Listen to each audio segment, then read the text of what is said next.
Good morning students. Today's chemistry class में मैं प्रियंक अग्रवाल आपका हार्दिक स्वागत करता हूं, अभिनंदन करता हूं। हम आज आपको एटॉमिक स्ट्रक्चर अर्थात परमाणु संरचना के बारे में डिस्कस करेंगे। परमाणु एटॉमिक स्ट्रक्चर कहाँ पर जो मीन होता है वो होता है परमाणु संरचना, अर्थात परमाणु के बारे में नॉलेज ज्ञान करेंगे। परमाणु क्या होता है? परमाणु किसी तत्व का वह सूक्ष्म कण होता है। परमाणु जो आपका एटम होता है वो किसी तत्व का वह सूक्ष्म कण होता है जो किसी भी रासायनिक अभिक्रिया में जो भी आपकी केमिकल रिएक्शन होती है उसमें बिना अपघटित हुए सीधे भाग ले लेता है। परमाणु आपका क्या होता है? जैसे परमाणु हाइड्रोजन, नाइट्रोजन, ऑक्सीजन, सल्फर, ये सब आपके क्या होते हैं? एटम होते हैं, अर्थात परमाणु होते हैं। तो परमाणु क्या होते हैं? किसी भी रासायनिक अभिक्रिया में बिना अपघटित हुए सीधे भाग ले लेते हैं, परमाणु कहलाता है।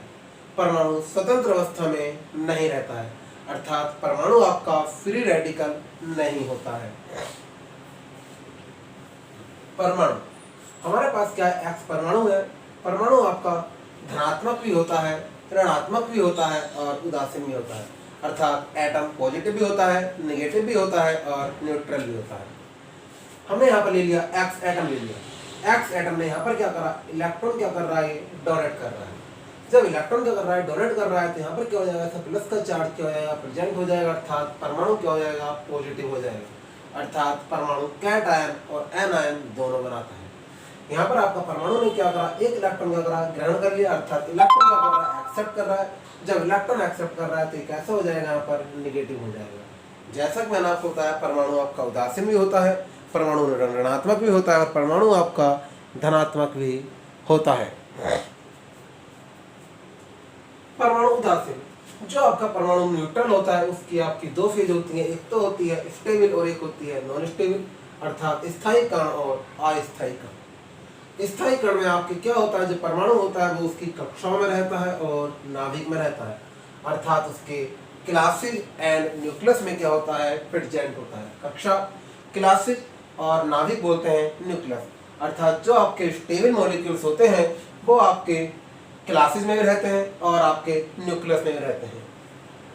अनस्टेबल जो आपके मॉलिक्यूल होते हैं उनकी जो टोटल मॉलिक्यूल होते हैं वो होते हैं आपके 24, जैसे आपका फॉर एग्जांपल मेसॉन, पॉजिट्रॉन, ये आपके क्या होते हैं? अनस्टेबल मॉलिक्यूल होते हैं। जो आपके स्थायी कण होते हैं वो आपके कक्षाओं में रहते हैं। कक्षाओं में आपके क्या होते हैं? केवल इलेक्ट्रॉन। जैसे आपका हम ले लेते हैं 7n14, आपका क्या? 7n14, 7n14 जो आपका होता है नाइट्रोजन का क्या होता है? एक आइसोटोप होता है। यहाँ पर आपका नाइट्रोजन का जो परमाणु क्रमांक होता है, एटॉमिक नंबर वो 7 होता है और एटॉमिक मास जो होता है यहाँ पर 14 होता है। तो यहाँ पर जो आपके नंबर ऑफ इलेक्ट्रॉन होंगे वो कितने होंगे? 7 होंगे। नंबर ऑफ इलेक्ट्रॉन कितना होंगे? 7 होंगे। लेकिन यहाँ पर अगर हम number of neutron find out करेंगे तो परमाणु भाग में से परमाणु क्रमांक क्या हो जाता है? माइनस हो जाता है, अर्थात number of neutron find out करने के लिए हम क्या फार्मूला लगा देंगे? n बराबर होता है a माइनस जेड। n की वैल्यू आपकी हो जाएगी 14 और z की वैल्यू हो जाएगी 7। तो यहाँ पर नंबर ऑफ न्यूट्रॉन आपके कितने आ जाएंगे? 7 आ जाएंगे। तो कहने का मीन जो है, जो आपके स्टेबल मॉलिक्यूल होते हैं वो आपके कहाँ रहते हैं? कक्षाओं में रहते हैं। और आपका कक्षाओं में क्या होते हैं? इलेक्ट्रॉन। जो आपके इलेक्ट्रॉन होते हैं वो आपके क्या करते हैं? कक्षा के चारों ओर क्या करते रहते हैं? मूवमेंट करते रहते हैं। इलेक्ट्रॉन आपका कैसा होता है? एक ऋण आवेशित कण होता है। जैसे हमने फॉर एग्जांपल ये आपका इलेक्ट्रॉन क्या करते हैं? ये इस प्रकार से क्या करते रहते हैं? मूवमेंट करते रहते हैं। और इलेक्ट्रॉन आपका क्या होता है? एक ऋण आवेशित क्या होता है? मॉलिक्यूल होता है। जबकि जो नाभिक होता है, नाभिक के अंदर आपके क्या होते हैं? ये आपका एक न्यूक्लियस है। न्यूक्लियस के अंदर आपके क्या होते हैं? ये आपके प्रोटॉन हो गए और ये आपके न्यूट्रॉन हो गए। जबकि इलेक्ट्रॉन क्या होता है? उसकी कक्षा के चारों ओर क्या करता रहता है? मूवमेंट करता रहता है। तो कहने का जमीन है वो आपका क्या है? जो आपके स्थायी कण होते हैं अर्थात जो स्टेबल मॉलिक्यूल होते हैं उसमें आपकी क्या होते हैं? एक कक्षा होती है और एक नाभिक होता है। जो कक्षा होती है, कक्षा के चारों ओर क्या होता है? इलेक्ट्रॉन क्या करता रहता है? आपका गति करता रहता है। और ये आपका उसके जो अंदर होता है आपका क्या होता है? न्यूक्लियस होता है। न्यूक्लियस के अंदर आपके प्रोटॉन और न्यूट्रॉन क्या होते हैं? प्रेजेंट रहते हैं। चूंकि आपके इलेक्ट्रॉन आपके क्या होते हैं? एक ऋणावेशित मॉलिक्यूल होते हैं प्रोटॉन आपके कैसे होते हैं, धनावेशित होते हैं, और न्यूट्रॉन पर आपका क्या होता है, कोई चार्ज प्रेजेंट नहीं होता है।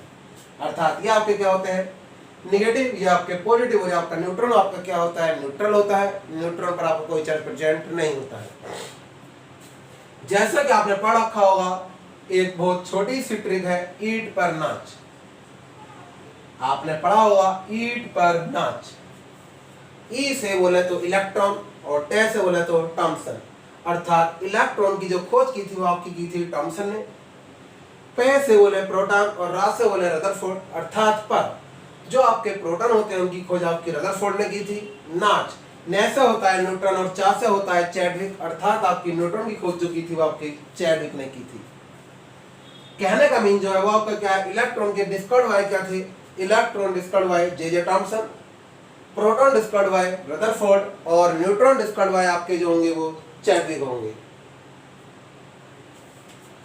इलेक्ट्रॉन पर जो आपका चार्ज होता है वो कितना होता है, माइनस के 1.6 इंटू 10 टू पावर माइनस के 19 कूलम होता है। इलेक्ट्रॉन पर जो आपका चार्ज होता है वो आपका कितना होता है, माइनस के 1.6 इंटू 10 टू पावर माइनस के कूलम होता है, जो आपका क्या होता है, ऋणावेश होता है।